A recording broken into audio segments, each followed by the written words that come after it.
Well, the April box has arrived. Come and unbox it with me. Hello. Well, last time I did the unboxing of my graphic novel station box, I did the voiceover afterwards, and I must say I was really not happy with that. It lost the immediacy and the excitement of finding out what's inside. How cool is that sound? Right, so let's see. This is the Graphic Novel Station April box. Let's see what the theme is this month. Oh, not a little book on. We've got a bag of beef flavoured crisps. Not terribly excited by that. Fruit and nut chocolate treat. Nice. Oh, that goes with the dragonfly from last month. So now we've got a butterfly. And lovely anatomical drawings. So, this month's box is Life of an Artist. It says, "Hi there, spring is in full bloom, so what better time to explore the colourful lives of some of the greatest artists? With this month's box, you'll get lost in the vivid pages of Pablo by Julie Bermant and Clement Ubery, a richly illustrated graphic novel that traces the early life of Pablo Picasso, from his childhood in Spain to his rise in fame." That sounds interesting. Also, blast off into the outer reaches of creativity with Flying Out of Space by Grace Ellis and Hannah Templer, a dazzling adventure that follows the early career of Patricia Highsmith, capturing the mood of the 1940s, and the challenge she faced as a lesbian artist in a society that didn't accept her.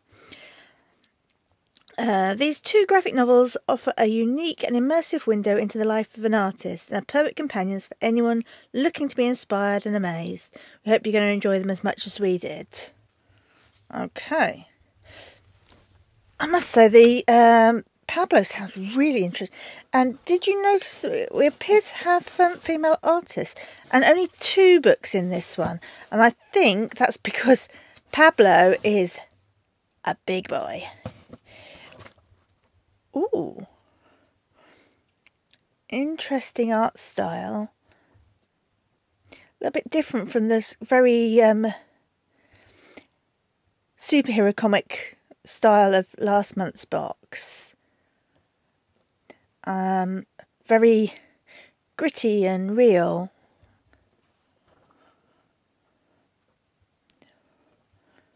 Looks like it's not pulling a lot of punches.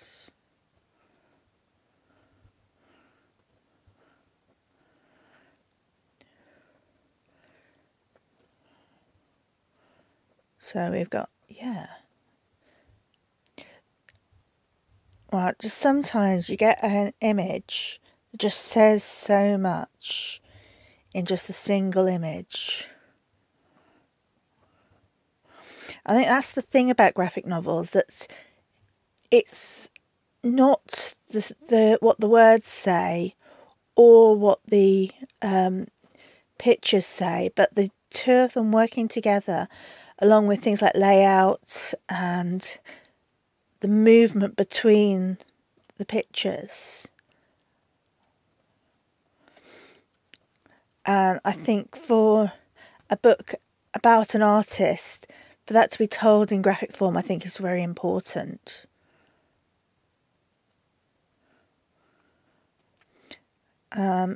Interesting. It looks as if there's also colour shift between different sections from this sort of blues.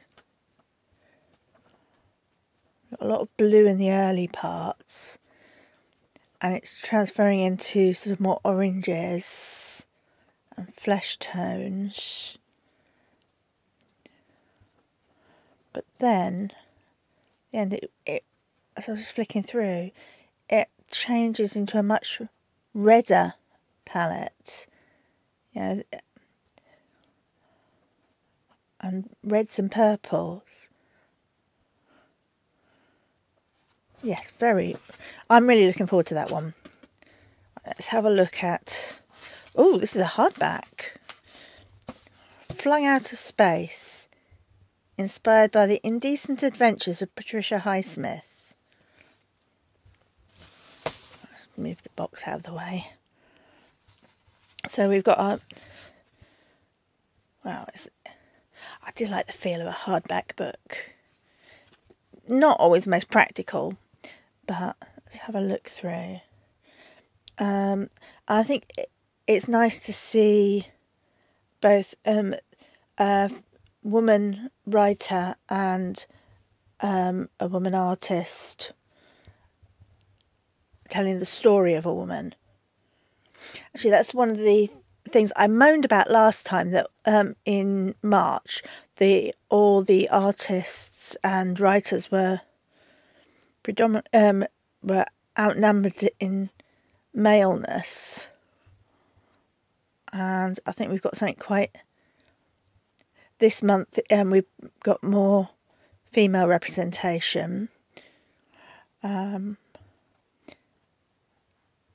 Interesting, the really quite restricted colour palettes, but it makes the pictures really... Ooh. And I think that's why that right. I'm not even going to say that word. It's a good thing I'm not monetised, because that would get me demonetised. A horrible hard word. But I do understand how a lot of lesbians are reclaiming that word. Unfortunately, I've had it used at me too many times as an insult. That's interesting. I wonder how much this is about what is purely real and the weaving together of fantasy and reality.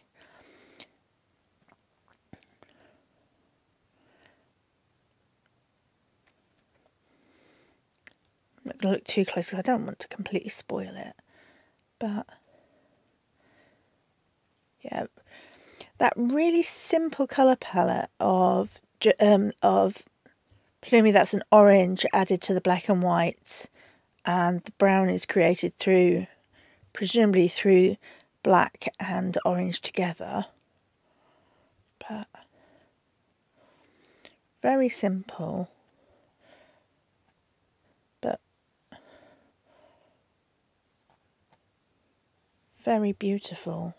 And it looks like we've got some extra biography, a bibliography here to make sense of, basically for further reading. And then we've got the writer and artist. So let's just see what we've got on the back here. Patricia Highsmith was a brilliant, lonely and often abrasive artist. I finished the book feeling like I'd gotten to know a true storyteller, with all the complexity and humanity that entails. That's a quote from Jean Luen Yang. It's described as a gorgeous, artful imagining of Patricia Highsmith's life and work, and her contribution to queer history.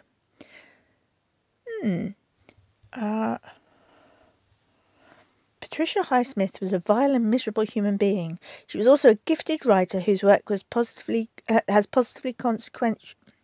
I'll start that sentence again.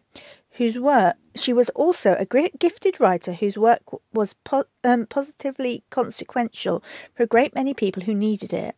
Holding the tension between these two realities and coming to terms with what it tells us about art and artists is difficult, uncomfortable, and absolutely vital work. Flung Out of Space dares to go there, and in deceptively simple fashion invites the reader to engage with conflicting emotions and complex lives. Ooh, now that sounds really interesting. I mean, it's interesting that both of the artists that are focused on in this set are both controversial in aspects of their personal life and personality. So I'm really looking forward to reading these. I'm looking forward to these so much more than I did last month's. But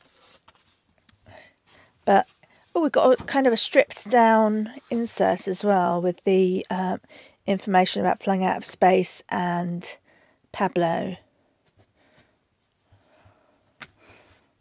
A bit more stripped down than other months, but that is a really exciting set of books. I'll tell you more about it when I've read them. Right, so I'm off to read those. And if you'd like to see more unboxings or just more of me bibbling about books, comment, like, subscribe, all that stuff. Bye.